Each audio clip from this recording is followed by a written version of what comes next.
From MTN News, you're watching Montana This Morning.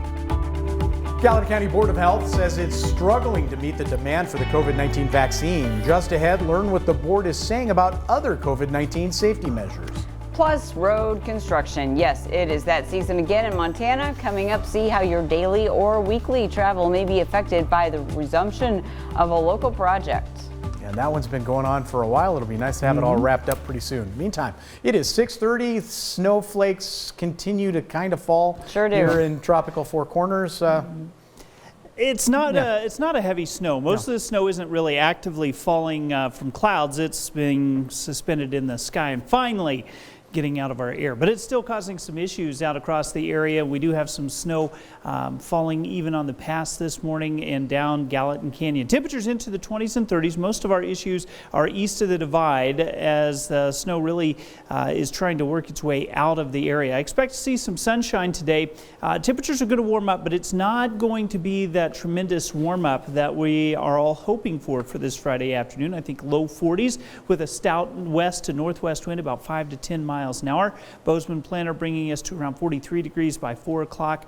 Butte very close to that, but still just a touch cooler. We do have a warmer weekend ahead. We're going to talk more in depth about that forecast in just a few minutes. Thank you, Matt. The Gallatin City County Board of Health met yesterday in one of its shortest meetings since the beginning of the pandemic. Yeah, but the county health officer did address COVID-19 vaccines, particularly the governor's April 1st announcement. There was a rumor going around that we were going to be addressing the mask order today. We are not addressing the mask order today. Just about 45 minutes, a step back to meeting times dating back before the pandemic. While the agenda harkened back to pre-COVID minutes, Gallatin City County Health Officer Matt Kelly brought the board back up to speed on one of the county's biggest expectations, April 1st, 1 week away. That is putting us in a bit of a difficult situation because demand in Gallatin County has been greater than in some other counties. By Thursday alone this week, the county had held 4 clinics, a tempo that Kelly hopes to keep at the Gallatin County Fairground Pod. But the concern, still getting Phase 1B plus to the point where they are lifting up their sleeves. We still have people in their 60s, 70s, and 80s who are waiting, people in that 1B plus age category. And we know that if we move into that younger age category, those folks are going to be disappointed. And if we don't move into the younger age category, those people in that category are going to be disappointed. Kelly did say while Phase 1B plus eligible patients will be a focus for some of these pods and clinics to get the vaccine, come April 1st, Gallatin County will start getting doses to those 16 and up. And looking at the current numbers now of those 70 and up that have been vaccinated, he's optimistic but still has concerns. Case in point, about 50% of those 70 and older in the county have already started through the process. So while the county sets its stride, Kelly hopes to keep up that momentum. We have really worn down our public health system, and so we're looking for ways to continue to work through this. Again, MTN's Cody Boyer, he tells us the Board of Health expecting to discuss all of the local emergency rules once again at its meeting on April 5th, which we'll be covering closely. Well, it may not feel quite like spring yet, but the new season is here, which means the start of construction season in Montana. Specifically road construction. Bozeman drivers traveling between Main and Oak Street along routes will soon notice construction resuming starting next week. That will affect traffic Monday through Friday. So the project is to finish constructing sidewalks and entrances, plant new grass, and paint lines on new roadways. As crews work on those sections of the projects, certain areas will be completely blocked off. So we're going to close down sections at a time. The first section that will be closed is from Tamarack to Peach, and we'll have a detour set up. It'll be either Griffin to 7th or Oak to 7th, and then Peach will be open if Tamarack is closed. Construction is estimated to go on until May, when the project will be finished. 6:34 now. In other headlines, later today, Montana U.S. Senator Steve Daines gets a first-hand look at the crisis on U.S. southern border, including a surge of undocumented children. Daines says he blames the Biden administration for the problem. MTN's Russ Riesinger spoke with Daines and Senator John Tester about the situation. The number of illegal crossings at the U.S.-Mexico border is again surging, with scenes like this repeated over and over and over. President Biden sent a message to Central America and Mexico that the southern border is open. And that's tragic because the victims here oftentimes are children. This is a crisis and it needs to be addressed. Sadly, I haven't seen President Biden go down the border. Montana U.S. Senator Steve Daines will get a first-hand look at the situation Friday when he visits the Rio Grande Valley in Texas, which has been called ground zero for the flood of migrants coming into the country illegally. Daines, like most other Republicans, is putting the blame squarely on the Biden administration. So this is a crisis for our country. And it really started on day one when President Biden reversed two really important Trump policies. That was one, he stopped the border wall construction, which sent a clear message that we're not serious about securing the southern border. And two, he reversed the Remain in Mexico policy.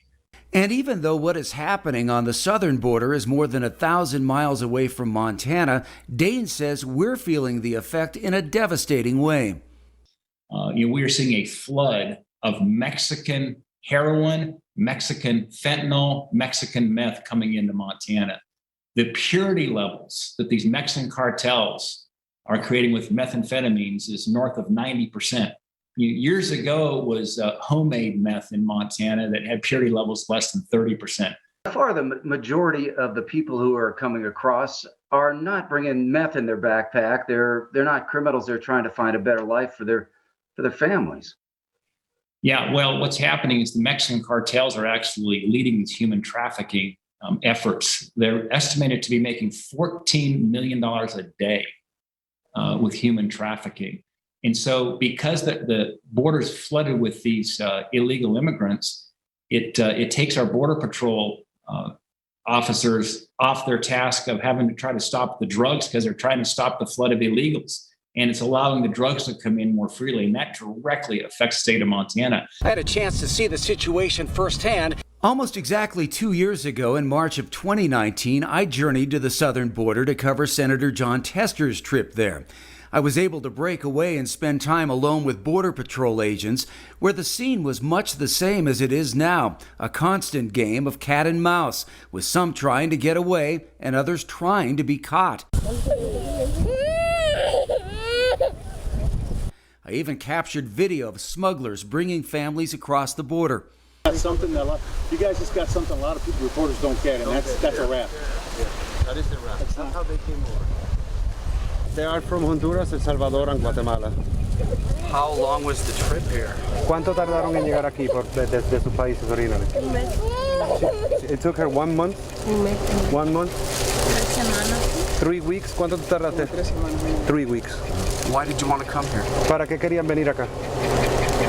Para buscar un futuro mejor. Necesito que me den permiso de estar porque necesito trabajo. Tengo mis hijos, tengo 5 hijos. Y soy madre soltera. They're looking for a better life, and she's a single mother, and she's looking to look for work so she could put her child, so that their child can grow up here and have a better life. What will you do now? What will they do now? ¿Y qué van a hacer ahora? They don't know. I think that we're seeing a surge right now, which indicates that it's worse right now. But we've seen surges during the Trump administration where the same things have happened. And I think the key is to develop a long-term plan with good border security provisions in it. And then ultimately, we need to pass an immigration bill here in Congress, too, that I think gives folks a pathway to citizenship where they obey the law. Don't jump the line, learn English, and wait their turn.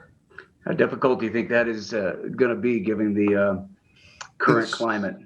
It's going to be very difficult because, once again, the border is being highly politicized. There's reforms are needed in immigration policies in our country, and I hope that we can see some kind of bipartisan solution. But the first thing we have to do, though, is get back to securing the southern border. I think the best illustration I heard is when the roof is leaking, you don't think about a remodel project. You first fix the leaking roof. Senator Daines also blasted a report that the Biden administration could send some of those apprehended at the southern border to northern border states like Montana. but so far there's been no confirmation that that is in the plans. I'm Russ Riesinger reporting for MTN News.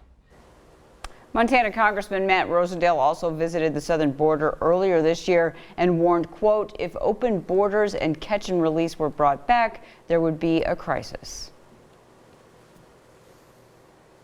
All right, well, coming up here on Montana This Morning, we've all heard about it, the COVID-20. Is that really a thing or just a myth? After the break, find out what researchers are learning about the pandemic weight gain. But first, let's check in with our friends at CBS This Morning for a look at what's coming up at 7 o'clock.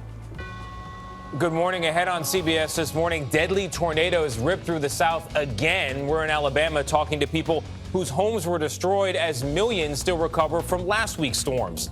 Plus, a surge of people arriving at the southern border has prompted a new debate about what America represents and who America is for. We will examine the differences between immigration policy past and present. Also, actor Anthony Anderson joins us. He'll discuss hosting the NAACP Image Awards for the 8th year in a row. Also, what it was like getting his first dose of the COVID vaccine with his mother. All that and more at 7.